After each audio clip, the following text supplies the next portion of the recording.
难不成陈雪真的会揍人？下手可真黑呀！哎呀，好不容易有了个帮手人选，该不会被打死了吧？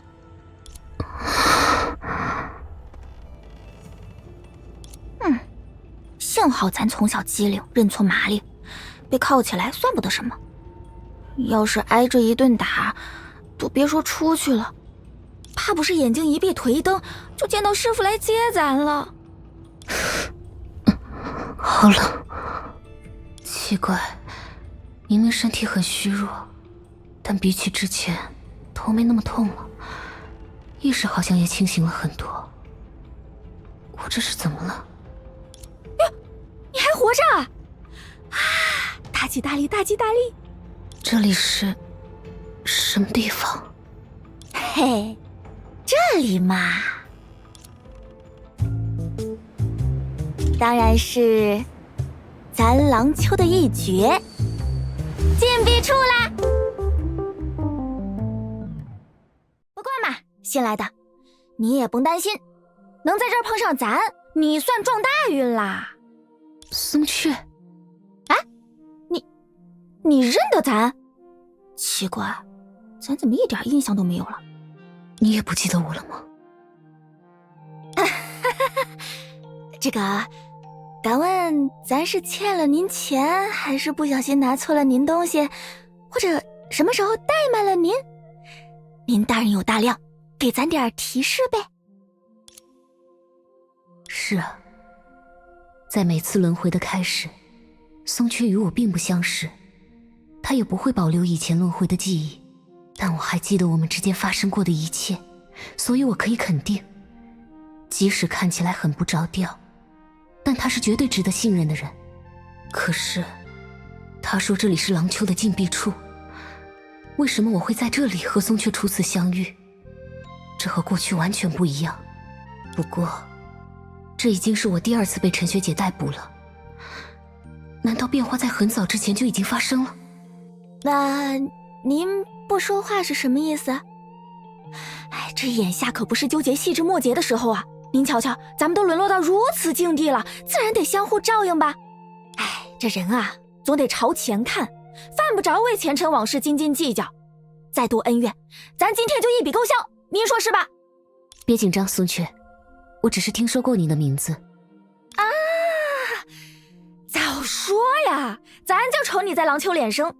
想来松雀大师的名号真是无人不晓，响亮的紧呐。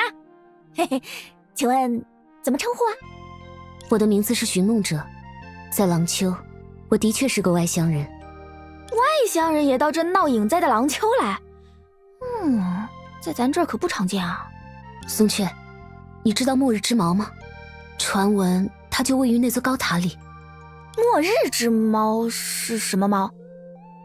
听起来还挺凶的。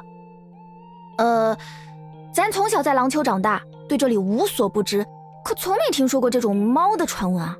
这样啊。嗨，不过你别气馁，虽然你这传说咱不知道，但别的事儿咱懂得可多了。说句实话，这廊丘鲜少能遇见外乡人，大家唯恐你们这些不熟悉影灾的人心生恐惧，出了乱子，因此多多少少有些排外。你孤身一人在这险恶的禁闭处，总得为自己好好打算才是。比如寻找一位得力的帮手搭伙。你的眼前正有位合适的人选。合适的人选？你知道陈雪在哪里吗，松雀？怎么好端端的突然提到陈雪？这个点儿嘛，许是在街上巡逻，又或许在禁闭处门口守着。你找他做什么呀？我很了解他，或许向他求情是一条出路。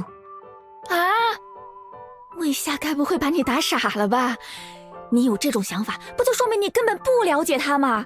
那陈雪可是全廊丘最体面无私的人。的确，在这个与从前不同的世界里，我已经不再是陈学姐的后辈了。喂，别愣神儿啊！这合适的帮手明明近在眼前，你怎么视而不见呢？你的意思是？当然是咱呐，松雀大师。可是你现在……嗨，你别因为咱现在这副样子就小觑了咱啊！那都是因为松雀大师能力出众，连陈雪都得触咱3分，只好用这种方法将咱捆了起来。以我现在的境地，跟这位熟悉的陌生人一起结伴，或许是合适的选择。你这沉默是什么意思啊？咱可是掏心掏肺的跟你分析现在的处境很危险啊！要知道，眼下人心惶惶，你这孤身一人的外来客，若是触犯了影的禁忌，引出了影怪，那不是得不偿失吗？还是说你依然不相信咱的能力？等你出去后，到街上打听打听，松雀大师的名头，那是从街头响到巷尾。我愿意跟你结伴，松雀。俗话说，私则有备，有备无患。多一个人，多一份助力，咱这种土生土长又技艺超群的廊丘人最合适。你同意啦？真是太好了，太好了，真有眼光啊！我因为擅闯禁地才被抓进来，与你结伴也是眼下最合适的选择。嘿，咱就知道你识时务，一点就透。不过嘛，这廊丘无人不想跟只手遮天的松雀大师沾亲带故，你如今一来就遇到了咱，那自然是时来运转。但说句实话，这禁闭处想与咱结伙的人数不胜数，竞争不可谓不激烈，咱总得细细挑选一番，嘿嘿，是吧？他带着这样的笑容时，就是有了要人帮忙的鬼点子，从不例外。所以你想怎么考验我？哎呀，真是孺子可教，聪慧过人。你瞧，咱在这维持这个姿势这么久，虽说对咱而言不过是放松筋骨，可这锻炼总得有个度，是吧？手铐的钥匙在哪里？严重了，严重了！咱也没想过让你偷到陈雪头上，那多危险呀！凭咱的身手，有根铁丝就成。那，瞧见那边了吗？绕开守卫的视线，帮咱取根铁丝回来。好，交给我吧。多谢多谢，全仰仗你了。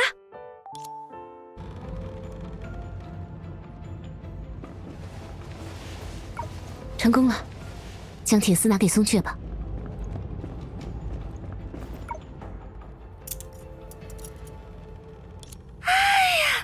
神清气爽，身心通畅。嘿嘿，多谢多谢，往后你就是咱最亲密的朋友啦。小事，你放心，咱廊丘最讲究一个等价交换。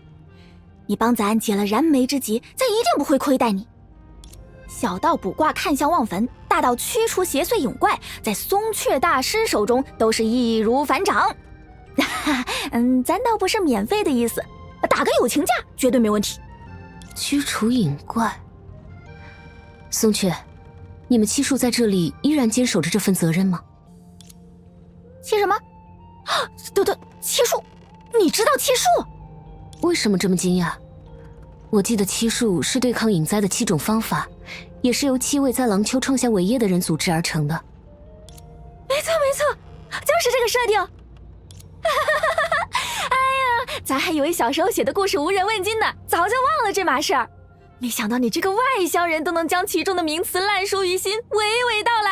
哎呀，等等，你的意思是，七术只是一个故事？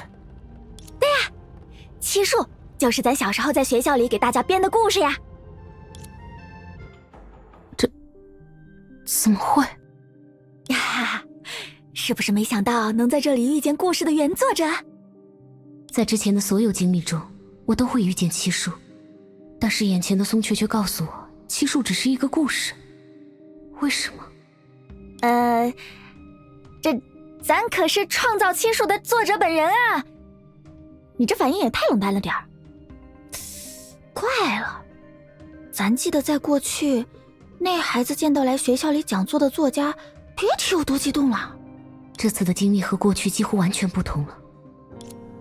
还是说，在眼下这种地界与咱相遇，让你觉得很是不符合咱的腔调，所以很难开心起来？但七术的故事绝对值得一看，咱就知道你的眼光不赖。哎呀，不知道喜欢这故事的书迷多不多啊？等咱出去后，是不是能开个签售会小赚一笔？嘿嘿嘿嘿，师父曾说会将咱写的故事印出来，让全廊丘人都看到。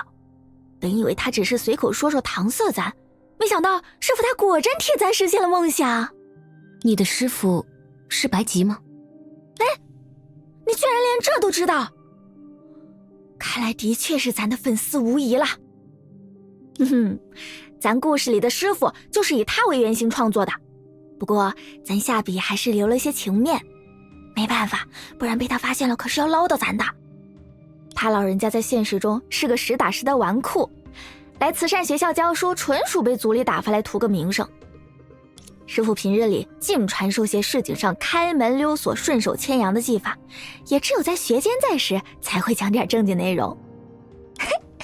他老人家在故事里那么温文尔雅饱读诗书的形象还是他自己强烈要求的。哎，你可别被他书里那副样子给骗了呀。白吉他在现实世界中完全是另一种性格。是呀，难道说你还是喜欢彬彬有礼的类型？哎，其实咱师父在学校里还是挺受大家欢迎的，除了那个古板的学监。这个松雀口中的白吉分明和从前的经历中是两个人，但系统中的人物数据都是同一段，即使存在细微差别，也不应该发生这么大的变化。那就是咱的学监利托斯特啦，他平日里总板着个脸，最大的爱好是喂狗和念叨谁都听不懂的诗句，以及每周末会习惯性在抽屉里藏点糖果。利托斯特也和之前的经历几乎不同，为什么？难道之前我所熟识的他真的只是故事中的角色？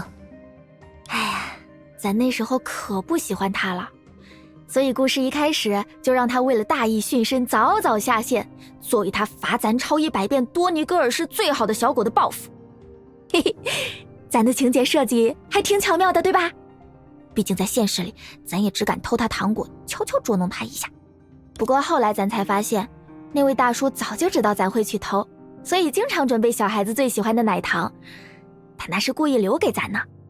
只是等咱发现时，已经没了亲口告诉他的机会。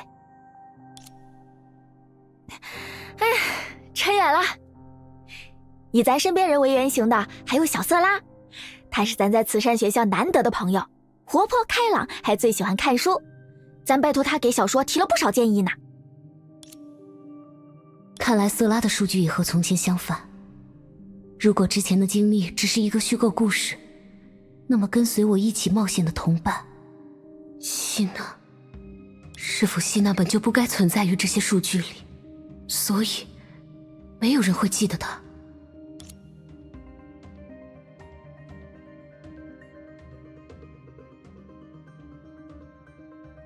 小色拉曾说，如果他能和作者交流一整天他最喜欢的角色，一定是世界上最幸福的人。现在看来，或许作者也是同样的心情吧。只是这么些年，咱好像就碰上过你这一位读者，哈哈。啊，说起来，咱还没问你最喜欢哪个人物呢？朋友，你的脸色好像不太舒服啊。是不是咱话太多了？要不咱们找个机会一起出去散散心？抱歉松雀，我现在还没有整理好自己的思路。啊，没事没事，是咱一时激动了。唉，像咱这种籍籍无名的小人物能被看见，在世界上留下点什么，的确很让人开心啊。那其他人，比如瑟利姆，他的原型是什么样的？他呀，算是咱的幻想朋友吧。幻想朋友？你的意思是瑟利姆根本不存在？故事中的其他人都是咱虚构的呀。所以那些我自以为熟识的伙伴，只是另一个世界中某人的幻想。说起来还真不好意思，那时候咱弱小又平庸，经常被人欺负，就一直希望能有位朋友为咱挺身而出，要么帮我揍那些坏孩子一顿出出气，要么动下手指就能让那群家伙跑得离咱远远的。所以沙弗莱和瑟利姆就应运而生啦。因为咱在现实里可从来没有过这样的朋友啊。可是真要较起真儿来，故事里最大的幻想朋友不是咱自己吗？明明在学校里像颗随时能被掸落的尘埃，落在地上连个响都没有，却偏认为自己是台上的主角，拯救隐灾的大英雄。与其说是故事，不如说七叔是咱这种凡人做的一场英雄梦啊。过去的事情，希娜、七叔，只是松雀写就的一场梦吗？所以在解决完梦中的隐灾后，我再也不会遇见希娜。如果我现在所处的廊丘也是另一场虚构的梦境呢？我脚下的廊丘是否在另外的世界里，同样是别人曾经书写下的故事？究竟哪一段经历才是数据本应呈现的样子？究竟哪段数据存在希娜？不，我需要冷静一点，至少必须先确认白姬等人如今的境况，我才能进行对照。朋友，你没事吧？感觉你好像很痛苦啊。我没事。松雀，那你故事中的师父还有利托斯特他们现在在哪里？现在啊，现实多没意思啊！故事不就是与现实具有遥不可及的距离，才会令人向往嘛？为什么这样说？因为它既不美好，又很俗套。一场意外的大火把学校烧了个精光，师父和学监为了救人都没能逃出来。一片混乱中，咱和瑟拉也走散了，咱被迫混迹街头。本以为自己真能像故事中的松雀一样精明又机灵，大展拳脚做下一番事业，可到头来处处碰壁，只能靠偷学的手艺勉强混口饭吃。七叔，现在只剩下了松雀吗？要是当初构想出英雄松雀的自己，看到咱现在这副灰溜溜的模样，一定很失望吧。唉，咱啊，兜兜转转，竟然成为了小时候最不屑看到的那种人。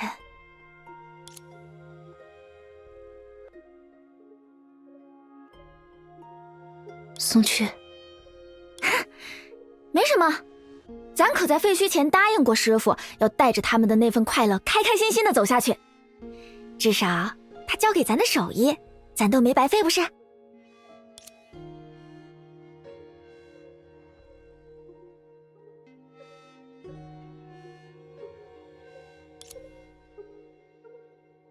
至少他还是记忆中熟悉的松雀，在困境中永远可以保持热情的生命力。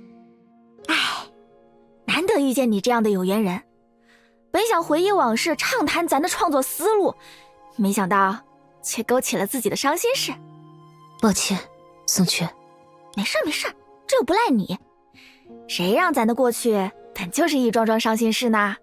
只是从前咱感到难过的时候，师傅就会带着咱到琥珀街上的老冥记吃油果子。可惜师傅已经不在了，咱如今又身陷囹圄。果然，不知道松雀他从哪句话开始就在践行欺瞒的道路。